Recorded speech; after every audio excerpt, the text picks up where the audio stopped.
Alors Raymond, voilà, je vais te poser une question. Amandine, je peux te poser une question? Moi, je voudrais savoir pourquoi on n'arrive toujours pas à mettre en confiance tous les surdoués à qui on lance des invitations. On fait beaucoup d'efforts, tu es d'accord? Pourquoi? Qu'est-ce qu'il faudrait qu'on mette? Non, moi aussi je trouve ça normal, j'ai fait partie de cela. Aujourd'hui, on fait pas beaucoup d'efforts, on met beaucoup de cœur pour pouvoir vous recevoir, vous accueillir, parce que ce sont vraiment, on va mettre des caméras et on va le faire, mais ce sont vraiment des moments magiques d'être entre surdoués. C'est quelque chose qu'on ne peut pas expliquer, ni aux psy, ni aux thérapeutes, ni à n'importe qui. C'est quelque chose qui est magique et qui est très ressourçant, très revalorisant, et on repart vraiment avec des belles énergies. La question c'est, qu'est-ce qu'il faudrait faire pour que vous ayez plus confiance? Moi, ça m'a pris des années, évidemment, je suis d'accord, je suis complètement d'accord. Mais on est là justement pour, pas raccourcir le temps, mais l'améliorer. Qu'est-ce que vous auriez besoin? Donc c'est moi qui vous pose la question, si vous pouviez me répondre. Red ouvrira une page pour répondre, les réponses pour répondre. Qu'est-ce qu'on pourrait faire pour vous mettre suffisamment en confiance? Et je pense, alors justement, je pense à quelque chose. J'ai caché très longtemps mon agoraphobie. Quand je suis restée 12 ans à ne pas pouvoir sortir de chez moi, et j'ai commencé à aller nettement mieux le jour où j'ai osé le dire. Dire, écoutez, je ne peux pas venir, je suis agoraphobe. Pourquoi? Comment? C'est quoi? Elle n'est pas normale? On s'en fout. Voilà. Mais ensuite, il a fallu que je dise que je ne pouvais pas dormir toute seule, et que je ne pouvais pas rester toute seule, et que je ne pouvais pas prendre l'avion, et que je ne pouvais pas prendre le train. Donc, au regard des gens, j'étais quelqu'un de complètement anormal, complètement dingue, complètement cinglé.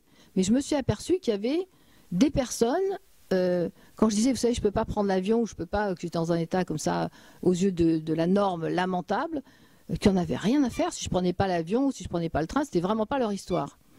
Donc je sais aujourd'hui que le surdoué se cache, parce que le surdoué a peur la nuit, certains, pas tous, certains ont peur la nuit, certains ne veulent pas rester seuls, certains cherchent un homme parce qu'ils pensent que ça va tout arranger, bon ça c'est un peu tout le monde, c'est une utopie de départ de penser ça tout de suite. Donc à un moment, on sait que le surdoué a cette hypersensibilité, on sait que le surdoué, comme tout le monde, il ne sait pas faire, et on sait de quoi le surdoué peut souffrir ou être dérangé. Mais en plus, mais c'est pas ça l'histoire, c'est qu'on est dérangé. Si vous dites à une personne, je ne peux pas prendre l'avion. Ah, mais pourquoi? Mais comment? Mais tu ne te rends pas compte, il n'y a aucun danger, il n'y a pas beaucoup d'avions qui se crachent par rapport aux voitures, enfin il y a toutes ces conneries qui vont se mettre en route. Par contre, vous dites à un surdoué, tu sais, en avion, j'ai peur, l'autre va répondre, ah ben oui, moi aussi. Mais après, il y a quelque chose qui redevient entre surdoués, une normalité, une normalisation, enfin quelque chose qui devient normal entre surdoués.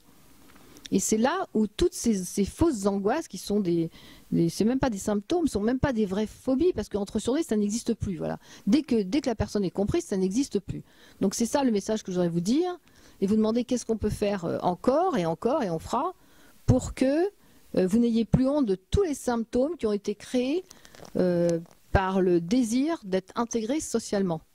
C'est-à-dire à partir du moment où un surdoué désire être intégré socialement, et où il va se forcer à faire comme tout le monde, il va commencer à déclencher des petites lumières, qui sont d'ailleurs ce qu'on doit traduire quand on est psychanalyste, c'est la peur des araignées, la peur de l'avion, la peur du noir. Bon, on connaît toutes les peurs du surdoué, c'est toujours les mêmes. Hein. J'ai peur du noir, je peux rester tout seul. Voilà. Maintenant, l'HP est différent, lui, il se fait tout seul, machin, jusqu'au moment où il plonge comme tout le monde dans ses émotions.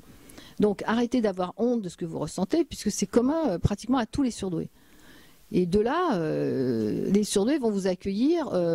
et on s'en fout, enfin voilà, c'est clair ce que je dis, enfin, c'est complexe, donc j'essaye de faire court et j'ai l'impression de ne pas être clair, mais c'est un sujet qui est complexe, mais voilà, donc moi, répondez-moi, on sait ce qui vous dérange, parce que ce sont des petits symptômes qui sont mis en place quand on essaye de s'intégrer socialement, dès qu'on sort de cette... j'avais marqué... le surdoué ne veut pas être... alors on n'accepte pas d'être surdoué parce qu'on désire être socialement intégrable, voilà, mais quand on est surdoué, bon, on n'est pas intégrable. Quelqu'un m'a dit, c'est un peu dit violemment, mais je le pense sincèrement. Et la société dans laquelle on va se forcer de vouloir entrer va nous mettre en place des symptômes. C'est pour ça que tout le monde dit, ah, les pauvres surdoués, ils souffrent, ils sont malheureux et tout. Non, non, on n'est pas malheureux. Vous nous rendez malheureux. Alors, arrête de me pincer parce que là, ça me fait mal. Donc tu me fais mal. Donc c'est ça le principe. Merci.